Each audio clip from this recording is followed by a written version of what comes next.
warahmatullahi wabarakatuh. Alhamdulillah.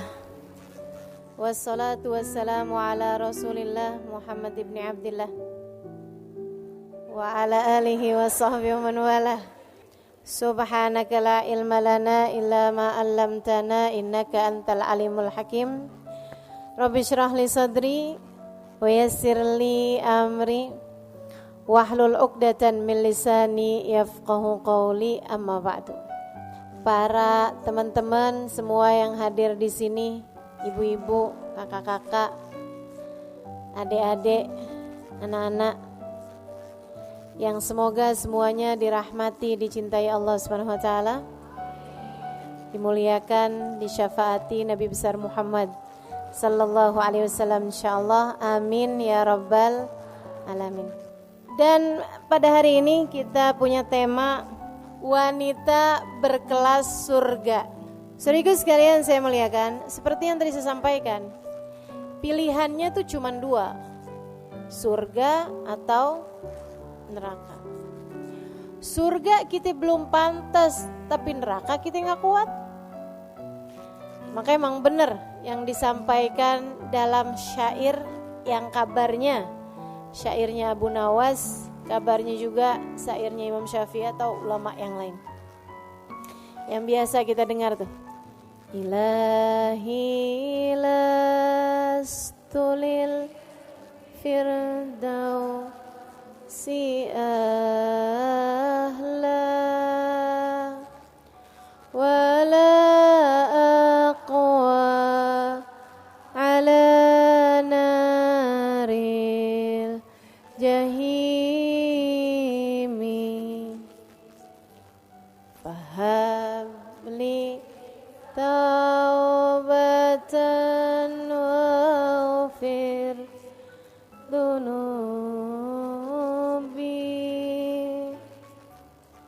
fa innaka ghafirudz dzambil azimi. Ilahi lastulil firdausi ahla. Ya Allah, belum pantas diri ini masuk surga. Tapi pilihannya cuma dua. Kalau enggak masuk surga berarti masuk wala aqwa ala naril jahimi. Tapi suruh masuk neraka juga kita enggak kuat ya Allah. Fahabli taubatan waghfir dunubi.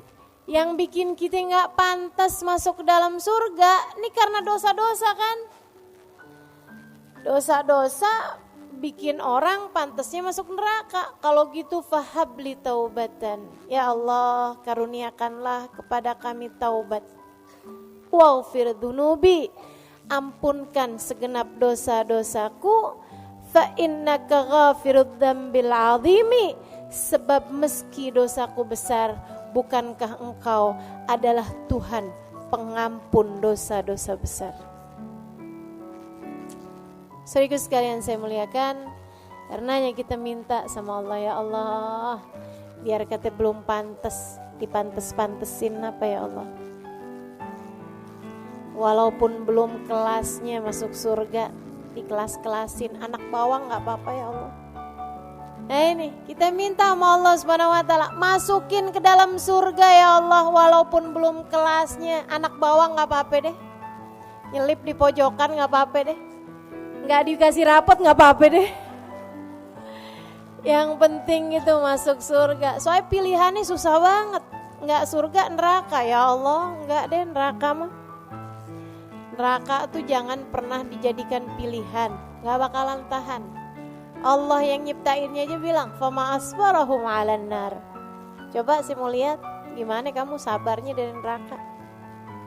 Gak bakalan sabar, gak bakalan tahan, gak bakalan kuat. Teman-teman saya sekalian, kabarnya siksaan terkecil di neraka dipakein sendal. Sendalnya dari api dipakai mendidih ke ubun-ubunnya. Itu siksaan terkecil di neraka. Kita gak mau nih makanya. Neraka tuh mampir aja jangan. Transit nih cuman bentaran gitu. Jangan. Ngeri teman-teman saya sekalian. Sehari, waduh boro-boro sehari. sejam kita nggak mau.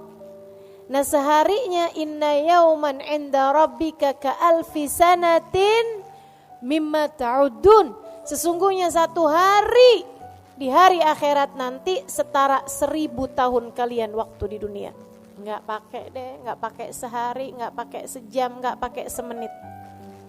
Kami bahkan meminta kepada Allah, kita bahkan meminta kepada Allah agar bisa masuk surga dan melewati nerakanya secepat kilat, insya amin ya rabbal. Nah terus gimana nih biar kita nih bisa masuk surga? Berdasar dengan apa yang sudah selama ini kita tahu dari para ulama, syaratnya masuk surga itu 4. Iman, amal, takwa, cinta. Ada 4 tuh teman-teman saya sekalian. Yang pertama iman, itu kayak daftar. Kita kalau mau pendaftaran kan ada pertanyaannya tuh. Nah ini pendaftaran nih, ruang lobi. Mau masuk ke surga ada daftarnya. Daftarnya pakai apa? Iman. Kalau kamu gak punya imannya gak tembus pendaftaran. Imannya kepada siapa? La ilaha illallah Muhammad Rasulullah. 2 kalimat syahadat tidak terpisahkan. Makanya sampai-sampai ada tuh, saya pernah dengerin seorang ulama menyampaikan, kalau kamu cinta sama seseorang gak mau pisah sama dia, kalau lagi pisah ucapkan la ilaha illallah, dia ucapkan Muhammad Rasulullah. Suami istri misalnya gitu ya, suami mau pergi kemana, kita ngarepin mudah-mudahan baliknya ke rumah kita, jangan ke pintu orang. Kita bilang la ilaha illallah, dia bilang Muhammad Rasulullah. Nah insya Allah. Kenapa gitu? Insya Allah balik nyatu kembali. Kenapa? Sebab kalimat la ilaha illallah dengan Muhammad Rasulullah itu tidak terpisahkan. Gitu. Boleh diamalin nih Ustazah? Silakan aja. Habis ini mendadak-dadak semua orang ngomong sama saya, la ilaha illallah Ustazah. Jadi nih pendaftarannya adanya di iman. Imannya 2, gak boleh dipisahin. Tuhanmu Allah, Nabimu Muhammad. Teman-teman sekalian saya muliakan, kalau udah 2 ini gak beres, 2 ini gak benar, 2 ini gak pas, maka gak bisa masuk dalam surga. Entah itu di la ilaha illallah atau itu di Muhammad Rasulullah. Punya la ilaha illallah doang, tapi gak punya Muhammad Rasulullah. Dia sih beriman Nabi Muhammad nabinya, tapi meyakini ada nabi lain sesudah Nabi Muhammad. Namanya Mirza Ghulam Ahmad dari India. Kalau nabi dari India kita gak percaya, gitu kan ya. Nah ini ada nabi, oh terkenal agamanya, namanya Ahmadiyah. Orang-orang yang imannya Nabi Muhammad diakuin sebagai nabi, tapi sesudah Nabi Muhammad ada nabi lain lagi, namanya Mirza Ghulam Ahmad. Wah ini bukan nih, dia nih gak lolos masuk di pendaftaran. Nah sono gak bisa, gitu deh. Atau misalnya la ilaha illallahnya benar, tapi Muhammad Rasulullahnya enggak, nabinya cuman sampai Nabi Isa. Oh gak masuk, gak masuk, gitu kan ya. Sebab Nabi Isa sendiri, orang kalau gak percaya sama Nabi Muhammad berarti gak percaya juga sama Nabi Isa. Kenapa gitu? Sebab Nabi Isa tuh bilang, sesudah saya akan ada nabi yang wajib kalian imani, namanya Muhammad. Kata Allah dalam Al-Quran, wa mubashiran birasulin ya'ti min ba'di ismuhu Ahmad. Aku ini, kata Nabi Isa, selain daripada menghidupkan orang mati, aku punya mukjizat. Selain daripada terutus menyampaikan risalah, kepada kalian semuanya, aku juga adalah seorang nabi yang diminta memberi kabar gembira bahwasanya sesudah aku nanti, ratusan tahun sesudahku, akan ada seorang nabi yang terutus namanya Muhammad di bumi, di langit terkenal dengan nama Ahmad. Jadi kalau gak percaya sama Nabi Muhammad, berarti gak percaya juga dong sama Nabi Isa. Sebab Nabi Isa memberikan kabar gembira tentang Nabi Muhammad. Jadi teman-teman sekalian, nih syarat imannya la ilaha illallah tambah Muhammad Rasul. Kalau enggak beriman sama Nabi Muhammad atau percaya sih sama Nabi tapi tidak memuliakan Nabi. Nah, ini juga nih masalahnya. Tidak memuliakan Nabi. Nabi ya manusia biasa deh gitu. Nabi bisa bikin salah, Nabi bisa dikuasai hawa nafsu. Nih, yang begini nih, bermasalah sama imannya teman-teman sekalian. Makanya dicerita, pernah dikisahkan oleh guru saya, Sayyidil Habib Umar bin Hafid. Ada orang tinggal di Madinah, tiap hari sholat di Masjid Nabawi, subuh, duhur, asar, maghrib, isya. Kalau dia lagi ada di Madinah, sholatnya di Masjid Nabawi, rumahnya deketan dari situ. Sesudah dia tua, usia 60-an tahun ke belakang, meninggal dunia, dikuburin di Baqi, disolatin di Nabawi sebelumnya. Waktu dikuburin, tiap kali jenazahnya dihadap ke arah kiblat, ngebalik gak mau ngadep ke arah kiblat. Dikuburin lagi, balikin lagi, dihadepin ke arah kiblat, ngebalik lagi, diganjel pakai kayu, ngebalik sama kayu-kayunya, diganjel sama batu, ngebalik sama batu-batunya. Ditanyakan kepada para ulama zaman tersebut, mereka mengatakan ma arada rabbukum illa hadza faf'alu. Ya udah, emang Allah maunya gitu, biarin aja. Jadilah dia jenazahnya menghadap membelakangi kiblat. Syekh, kalau kayak gini nih kenapa? Katanya warga masyarakat. Syekhnya bilang berarti tidak mukmin di hadapan Allah, tidak muslim di hadapan Allah. Kenapa Syekh? Nah tuh saya gak ngerti. Silahkan tanya kepada keluarganya, tanyain kepada istrinya. Istrinya bilang, waduh laki saya tuh bagus, sholatnya benar, amal dia punya. Dia bilang orangnya baik, sama keluarga baik, gak pernah ninggal, jauh dari dosa-dosa. Ghaira annahu, hanya aja ada sebabnya saya rasa. Dia bilang tiap hari ngiter-ngiter di Masjid Nabawi, sholat tiap waktu di Masjid Nabawi, tidak pernah sekalipun berziarah ke makam Nabi Muhammad. Enggak punya cinta kepada Nabi, enggak punya Muhammadur Rasulullah yang mendarah daging dalam hatinya. Dia kira Nabi hanyalah seorang penyampai wahyu Tuhan yang tidak perlu dicinta, tidak perlu dihormat. Dia hanya condong kepada la ilaha illallah, tidak kepada Muhammad Rasulullah. Banyak nih, sekarang tambah banyak, memiliki kecondongan hanya kepada la ilaha illallah, tidak kepada Muhammad Rasulullah. Kalau udah urusannya cinta menabi, dibid'ah-bid'ahin seada-adanya. Orang bersuka cita, bersolawat, memuji-muji Nabi, dia yang gak terima.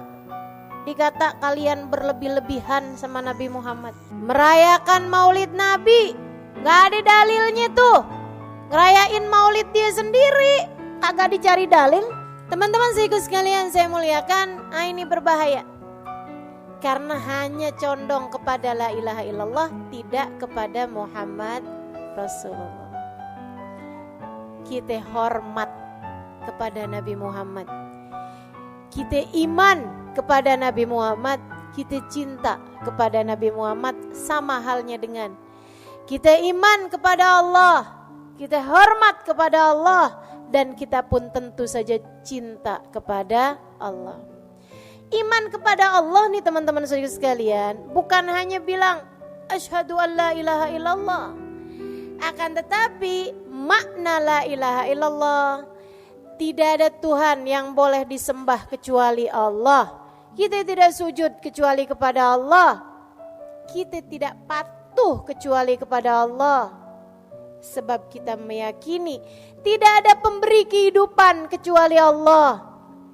Tidak ada pengatur kehidupan kecuali Allah.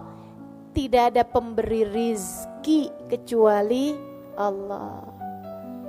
Tidak ada penentu jodoh kecuali Allah.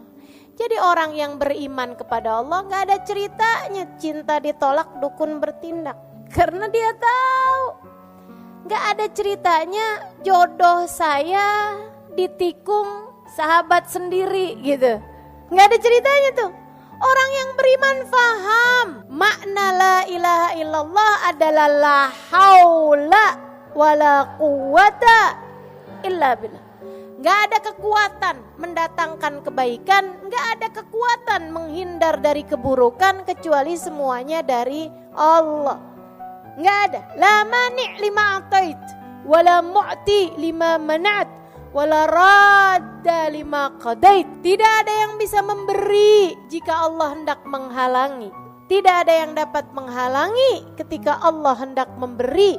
Tidak ada yang dapat menolak apapun yang telah menjadi keputusan Allah. Pun teman-teman saudaraku sekalian, orang yang beriman kepada Allah faham bahwasanya rezeki semuanya aturan dari Allah. Pembagian dari Allah. Nahnu qasamna bainahum. Kami udah bagi-bagi ma'isyatahum, penghidupan dunia mereka nih udah kami bagi, udah kelar. Rizqukum fis sama wa ma tu'adun. Kata Allah, rizki kalian udah selesai saya atur dari langit, dan semua yang sudah kalian dijanjikan udah selesai aturannya dari langit. Gak ada ceritanya rizki kita dimakan orang. Kalau dimakan orang berarti bukan rezeki kita, rezeki dia. Maka imanmu harus kamu perbaiki teman-teman saya sekalian.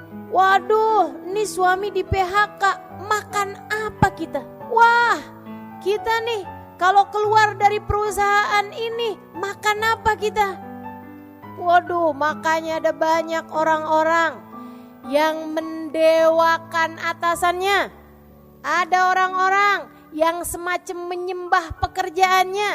Ada orang-orang yang menjadi abd, menjadi budak bagi uang, bagi harta, bagi dinar, bagi dirham.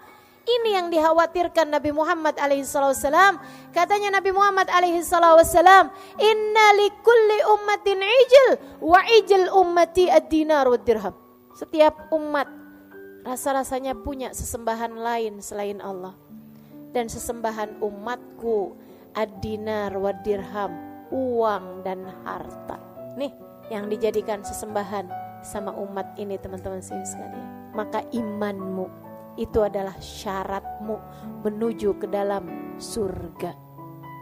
Pastikan kamu sudah memiliki kadar yang benar dari keimanan. Pastikan kamu sudah berkeyakinan dengan keyakinan yang benar tentang Allah dan Rasul-Nya.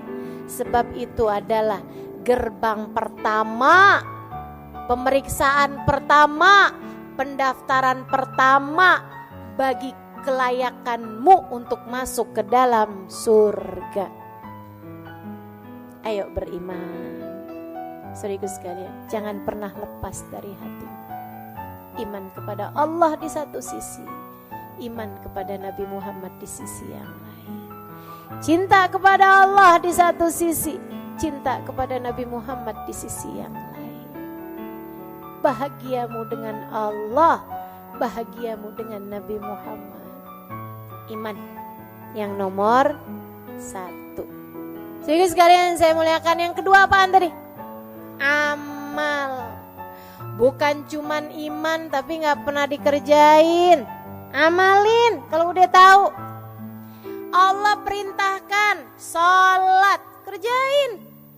Allah perintahin puasa, kerjain. Allah perintahin tutup aurat, kerjain. Allah perintahin sedekah, kerjain. Teman-teman saya sekalian, amal soleh. Sebab memang benar kita ini bisa masuk surga dengan rahmatnya Allah atau dengan syafaat Rasulullah.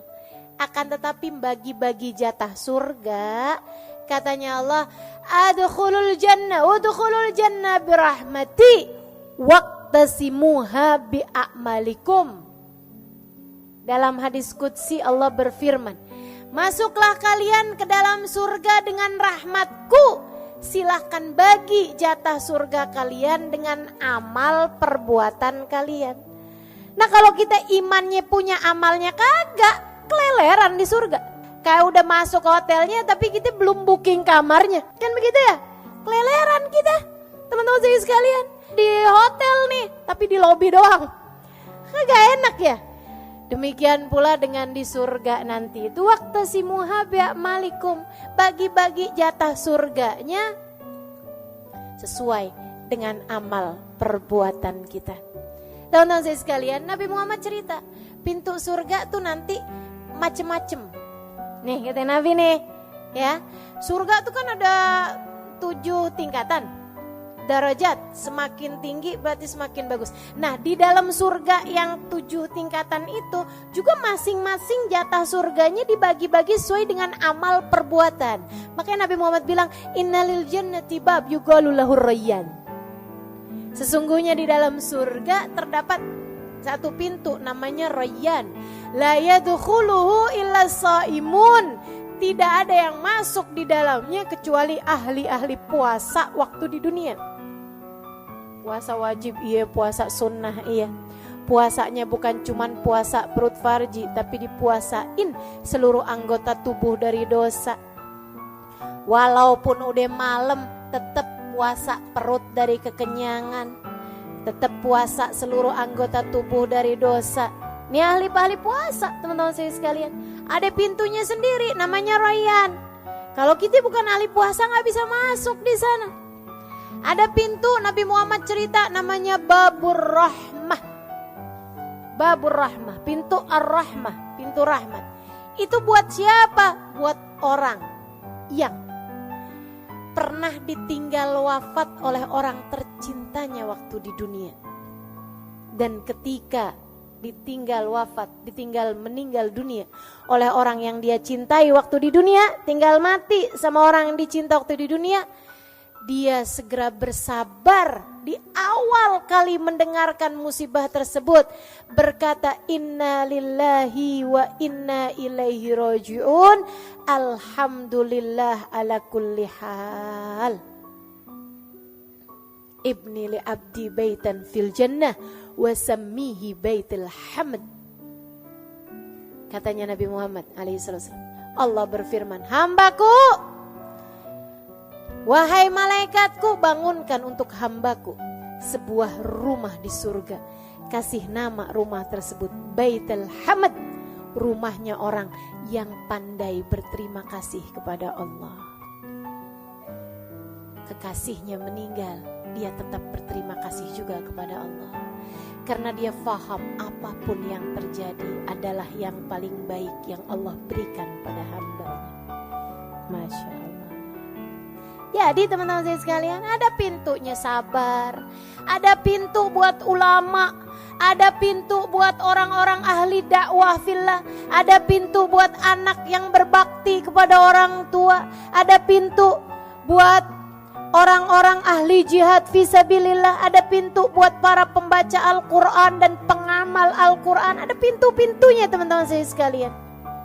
Dan buat istri yang solehah, yang dia bakti kepada suaminya, bikin ridho suaminya, sampai suaminya merasa bahwa hidupnya seperti berada di surga bersama dengan istrinya yang solehah tersebut.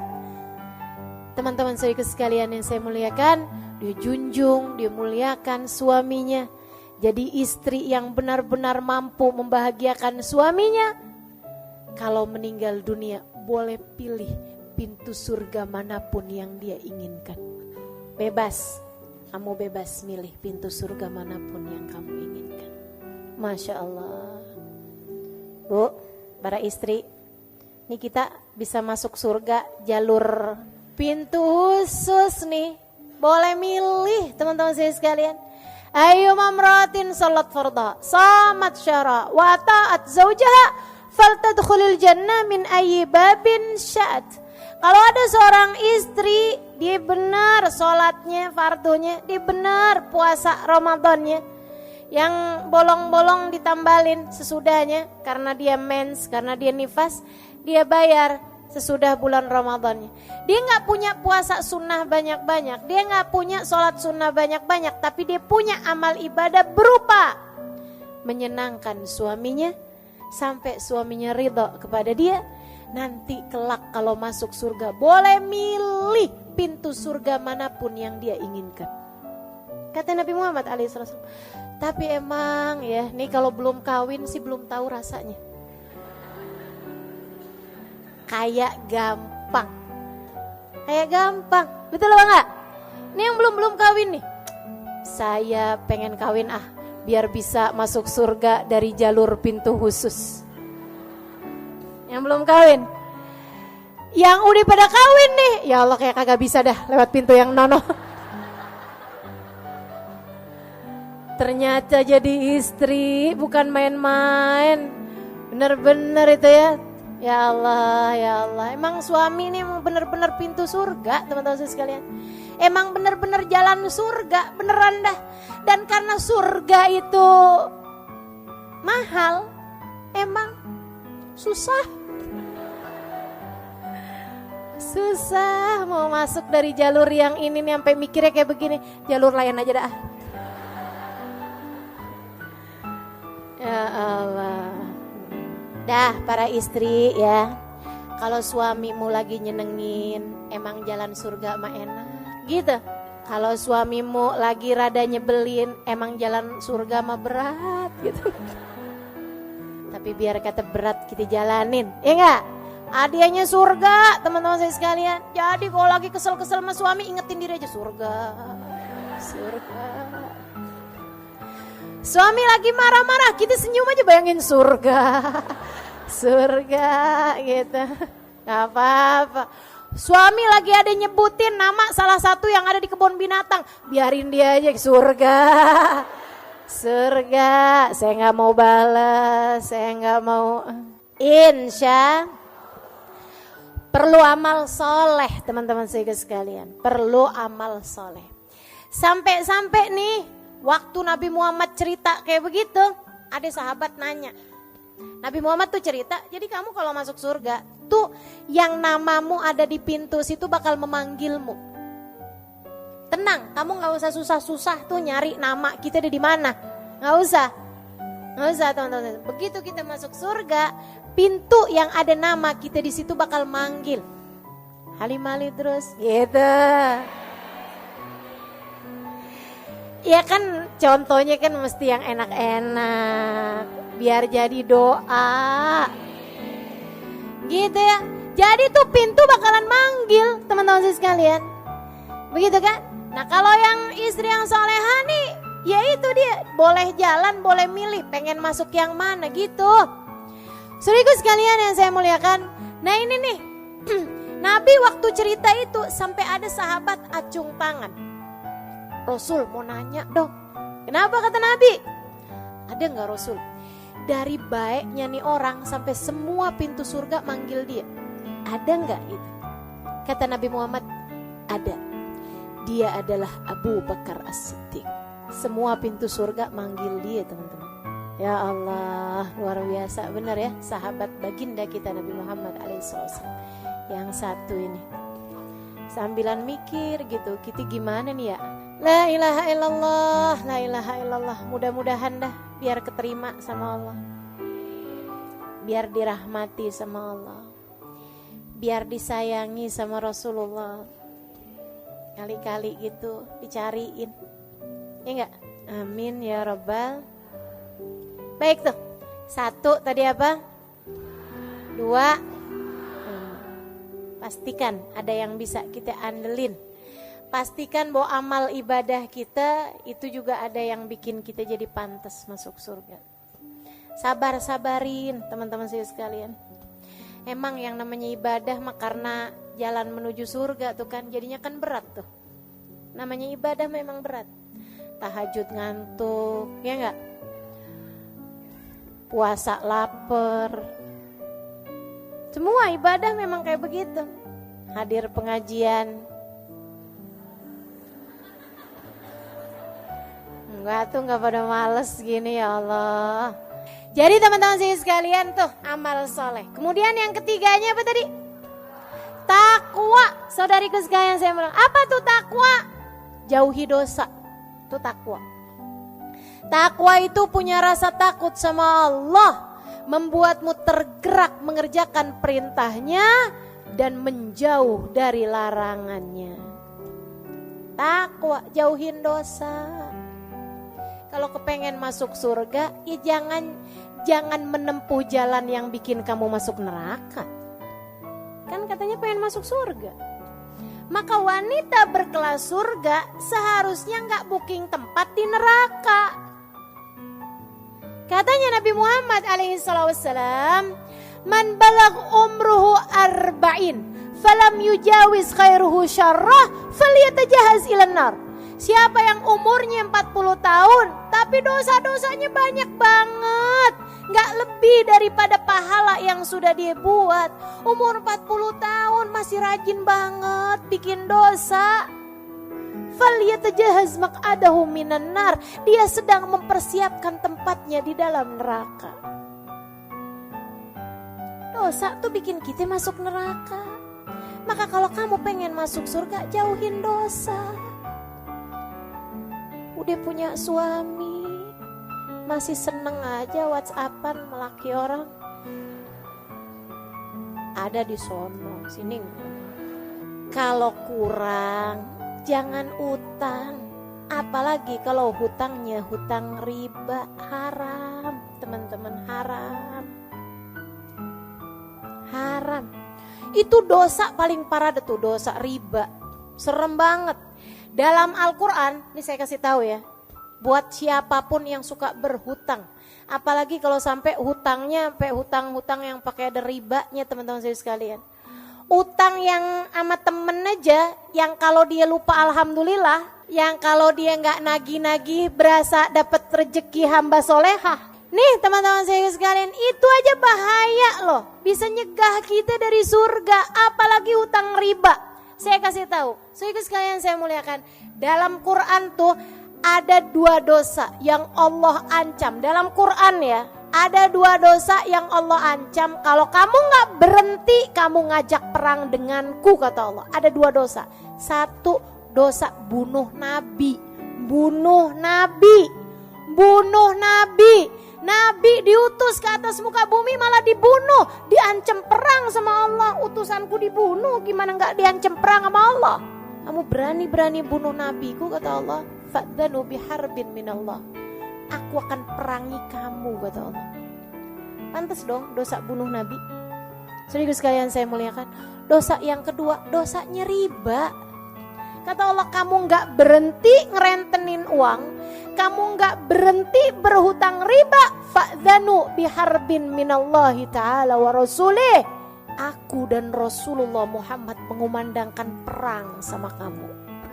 Makanya nggak ada ceritanya orang yang suka berhutang riba hidupnya bahagia. Cari aja. Apalagi yang rentenin uang, apalagi yang minjemin dengan berbunga. Itu kelar. Udah deh, diperangin sama Allah, gimana ceritanya seneng? Diperangin sama Allah Subhanahu wa taala. Maka saudara sekalian, yang mau masuk surga, kita cari kelas kita nih di surga nih teman-teman saudara sekalian. Mesti jauh-jauhin semua hal-hal yang bikin kita pantas ada di neraka.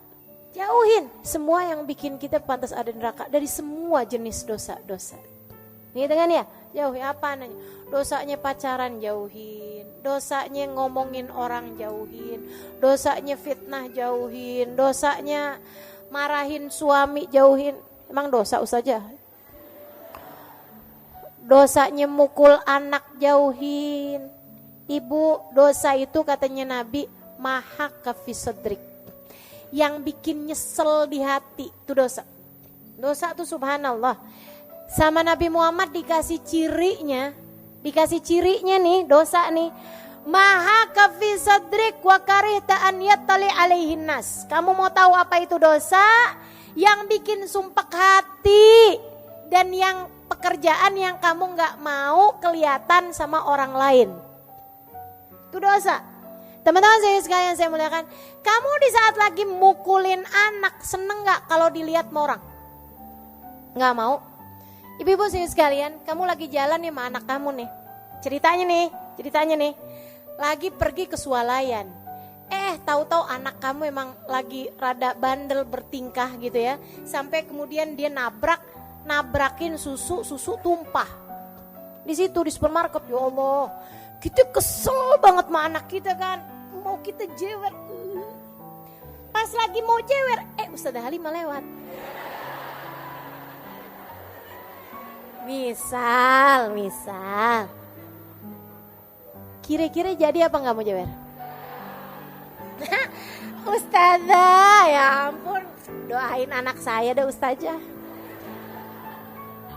Iya apa iya? Kayak gitu tuh pasti tuh. Saya tuh ya kalau ketemu sama orang di swalayan misalnya gitu supermarket. Emang Ustazah pergi ke supermarket? Ya ada lah, namanya kan saya kan ibu rumah tangga. Ada juga gitu, belanja, begitu kan ya. Teman-teman saya sekalian, saya ketemu sama orang di supermarket nih. Orangnya tau-tau belum pakai kerudungan. Ya, saya bahkan nggak kenal, saya bahkan nggak terlalu, kayak saya nggak semua orang saya kenalin kan. Kalau di pengajian mah kerudungan ya nggak. Pas ketemu sama saya gini, Ustazah, pegang-pegang rambut. Pegang-pegang rambut teman-teman saya sekalian. Padahal saya nggak ngomong apa-apa tuh. Ustazah doain dah Ustazah, ya ampun doain. Saya mau belum pakai jilbab Ustazah doain gitu. Nah itu karitan ya tali alaihin nas. Kamu nggak suka ada orang ngeliat, kan begitu tuh. Nah itu tuh yang namanya dosa tuh. Jadi ibu-ibu sekalian, yang namanya jewer anak dosa apa nggak dosa? Dosa. Mukul anak, nyubit anak, apalagi sampai merah dosa. Udah hindarin aja semua dosa. Kalau kamu memang pengen jadi hamba Allah yang pantas buat masuk ke dalam surga. Yang terakhir, pengen masuk di surga. Orang surga tuh ahli-ahli cinta. Cinta sama Allah, cinta sama Rasulullah, cinta sama apapun yang dicinta sama Allah, cinta sama siapapun yang dicinta sama Rasulullah. Tuh caranya buat masuk surga. Kalau kamu pengen masuk surga tapi sama itu sebel, sama no gak cocok, sama no gak demen, sama si itu bawaan pengen berantem mulu, kamu belum dapet persyaratannya, belum lulus persyaratannya teman-teman saya sekalian. Surga itu tempat kasih sayang. Wa qalu salama, tuh ahli surga tuh. Qalu salama, mereka selalu hanya akan berkata salam, damai, bahagia, senang, gitu. Ketemu senyum tuh ahli surga. Saudara sekalian saya muliakan, kata Nabi Muhammad, innakum lan tadkhulul jannah hatta tu'minu. Kalian gak bisa masuk surga kecuali kalau kalian beriman.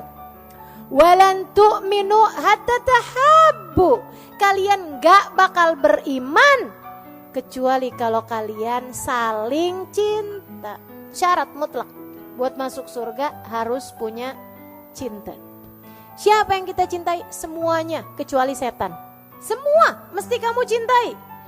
Bahkan gak cuman manusia teman-teman saya sekalian, malaikat kamu mesti cinta. Kan begitu ya? Abis gitu makhluknya Allah, binatang-binatang aja kita mesti cinta sama binatang. Cintai kucing, jangan dipukulin sapu mulu. Kan begitu ya? Cintai binatang-binatang, cintai makhluk hidup, pepohonan pun kamu mesti cintai. Kan begitu ya?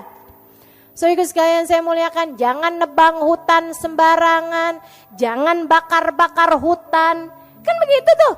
Nih, kita mesti cintai makhluk Allah Subhanahu wa taala semuanya. Yang kita nggak perlu cinta cuman setan. Meskipun kebanyakan dari kita orang kita benci, setan kita friend. Ngefriend sama setan. Ya Allah, segala yang dibisikkan setan kita percaya mulu. Udah deh, nggak usah pergi ngaji. Mendingan hari Minggu kayak begini kita ke mall aja deh. Bener juga ya. Dia friend sama setan. Giliran diajakin sama temennya kita pergi ngaji yuk, ogah. Kan kita friend. Ya tapi gimana gitu. Jadi ternyata dia friend sih sama temennya, tapi lebih nge-friend lagi sama tuh teman-teman saya sekalian. Kamu mesti berhias cinta. Cintai semua orang. Cintai siapapun, teman-teman saya sekalian. Cintai suamimu lebih daripada cintamu kepada siapapun, laki-laki. Cintai kedua orang tuamu lebih daripada cintamu kepada siapapun. Cintai anak-anakmu, ia akan dapat menjadi keterusanmu, kelanjutan ibadahmu ketika kamu sudah meninggal dunia nanti. Cintai guru-gurumu, kalau tidak karena mereka kamu tidak mengerti jalan menuju surga. Cintai orang-orang di sekelilingmu, mereka adalah saksi-saksimu di atas muka bumi ini. Saksi-saksi kita di atas muka bumi ini. Baik yang kamu lakukan kepada mereka, maka akan baik pula lah penyaksian mereka untukmu di hari akhirat nanti. Jelek yang kamu lakukan kepada mereka, maka akan direpotkan kamu dengan penyaksian keburukan-keburukanmu kelak di hari akhirat nanti. Maka teman-teman saudara sekalian, syarat menuju surgamu ada 4. Laksanakanlah itu dalam kehidupanmu. Miliki iman yang dapat membuatmu faham tidak ada sesuatu terjadi kecuali dengan izin Allah, dan bahwa manusia yang seharusnya kamu ikuti jalannya di atas muka bumi ini, kamu hormati lebih daripada siapapun. Imam bagi kehidupanmu adalah bagindamu Nabi besar Muhammad sallallahu alaihi wa ala alihi wasallam. Kemudian yang kedua, milikilah amal soleh, amal perbuatan, bergegaslah, fastabiqul khairat, lakukan amal-amal ibadah. Salah satunya adalah berusaha untuk bangun sebelum subuh dan mengerjakan tahajudmu, teman-teman saudariku sekalian, sebab itu adalah waktu intim antaramu dengan Allah Subhanahu wa taala. Kemudian yang ketiganya, takwa. Jauhilah perbuatan-perbuatan dosa, ia akan dapat menarikmu menuju neraka. Dan yang terakhir, cintailah semua hamba-hamba Allah Subhanahu wa taala, wabil khusus cintailah umat Nabi besar Muhammad sallallahu alaihi wasallam yang kamu berharap kelak beramai-ramai masuk ke dalam surga Allah bersama dengan mereka semua. Rabbana zalamna anfusana wa illam taghfir lana wa tarhamna lanakunanna minal khasirin. Rabbana atina fid dunya hasanah wa fil akhirati hasanah wa qina adzabannar. Da'wahum fiha subhanakallahumma wa tahiyatum fiha salam. Akhiru da'wana anil hamdulillahi rabbil